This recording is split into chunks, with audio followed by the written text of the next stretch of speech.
How do I follow those two? All right. Thanks, Aaron.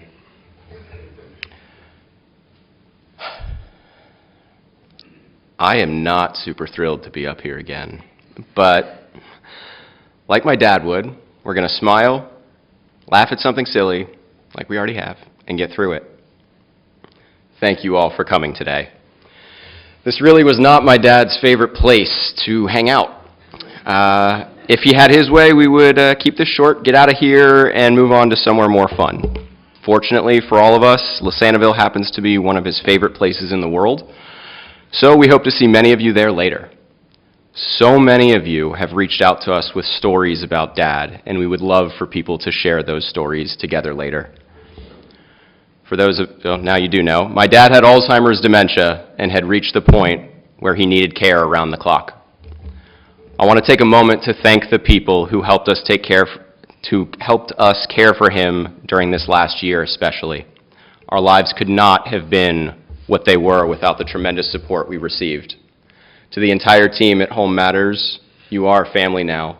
Thank you for the care, compassion, and patience that you gave him. And thank you to the many doctors who cared for him over the years, many of whom who have become friends along the way. About a decade ago or more, our mom was diagnosed with frontotemporal dementia. From that moment on, my dad made it his life's mission to keep her world magical and happy.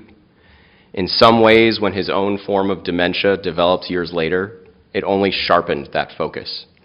Every day for him became about making sure she was happy.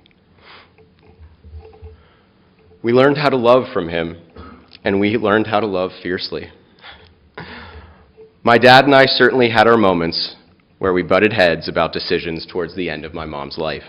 But looking back, I can't fault any of those decisions, because the driving force was always love and a desire to keep her happy, and he accomplished that with beautiful success.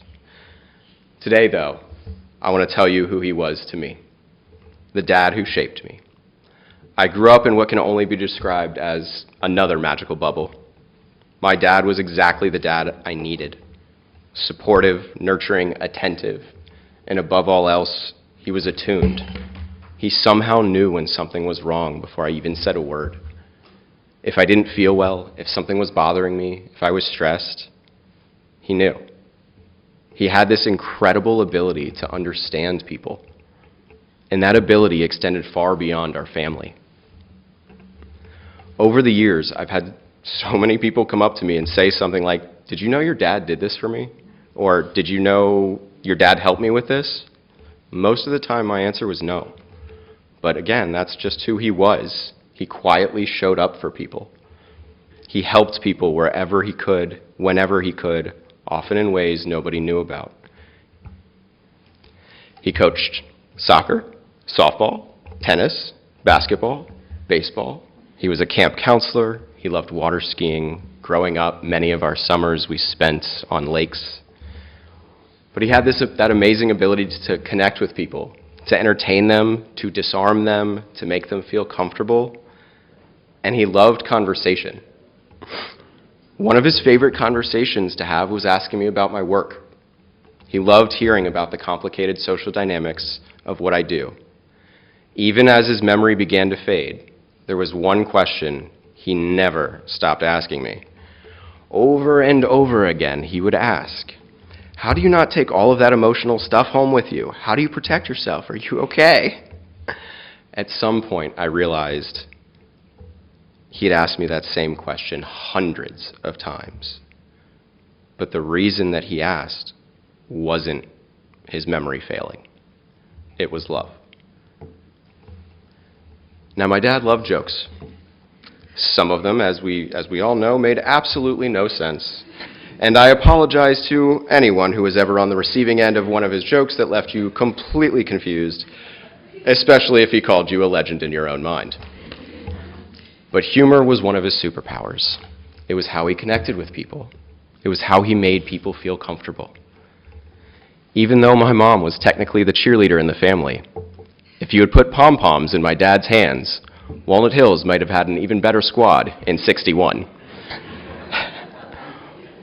One thing that has become very clear to me over the last few days is how much my dad loved being a dad. I know this because he wrote it down, and like him, I'm a bit of a hoarder. Since 2009, I haven't deleted a single email from him. I have over 2,000 of them, and I have more than 150 handwritten letters from him since I was 10. Letters for birthdays, letters for milestones, letters for no particular reason at all. And every single one of them said the same thing, how proud he and Mom were. One of the earliest letters I have is from my 11th birthday in the year 2000. He wrote, "Ricky, my wish for all of my children, as is your mom's is too, is to have fun, be happy and healthy, always try your best, and to be the best brother and son you can be. We love you very much and are very proud of you. Work hard and keep it up. Happy birthday, Mr. 11-year-old. That was my dad. Encouraging, positive, always reminding us to work hard, but of course to also have fun.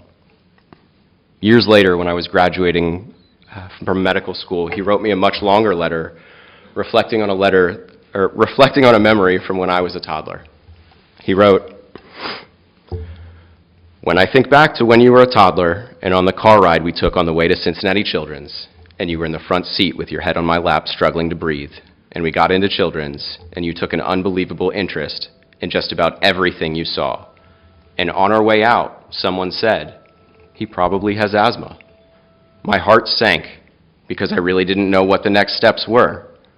What I did know is for the next 10 years, I took it upon myself to be sure that whatever I knew, you knew, and that you could take over at any given point in time for most anything. While we may bump heads as well as bruise egos, I know that underneath whatever it is that rubs either of us in one direction, the bottom line is always love. My faith, love, and confidence in your abilities and capabilities to manage things on your own with good common sense has always been the common denominator of my relationship with you. Your white coat day and hopefully the desired results from your match day will only point to onward and upward to the levels that you have had in mind ever since those early days at Children's. Just remember as you march forward on your quest to become a full-fledged doctor, remember those days when you had bumps in the road, and remember how you hurdled those jumps. You have been raised to take problems in stride, and solutions to those strides will hopefully come from within you, and you will find them each step you take along life's many twisted jungles." That was my dad too. Always believing in us, always encouraging us, always reminding us that even when life throws obstacles your way, you can handle them. Even in recent years after my mom had passed and his memory was fading, he still kept writing.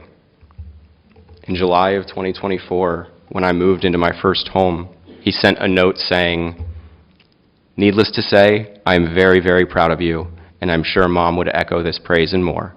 No question, she's looking down and smiling." When I look back through all these letters, one theme appears again and again and again. He believed in us completely. And if you were ever lucky enough to be in his orbit, he believed in you too. And in a way, that feels very fitting for who he was. My dad's final act was one more act of generosity. Through organ donation, his liver went on to save someone else's life. Even at the very end, he was still helping someone. That feels exactly like the kind of ending my dad would have written for himself. 0 drops of alcohol. Great liver. I am so proud to be one of his children, to carry on that legacy, to continue helping people the way he did. And I'm thankful that even through the fog of Alzheimer's, he knew and retained that Frannie and I are expecting a baby in May and that he was going to have another grandson. Dad, you taught us well. May the force be with you.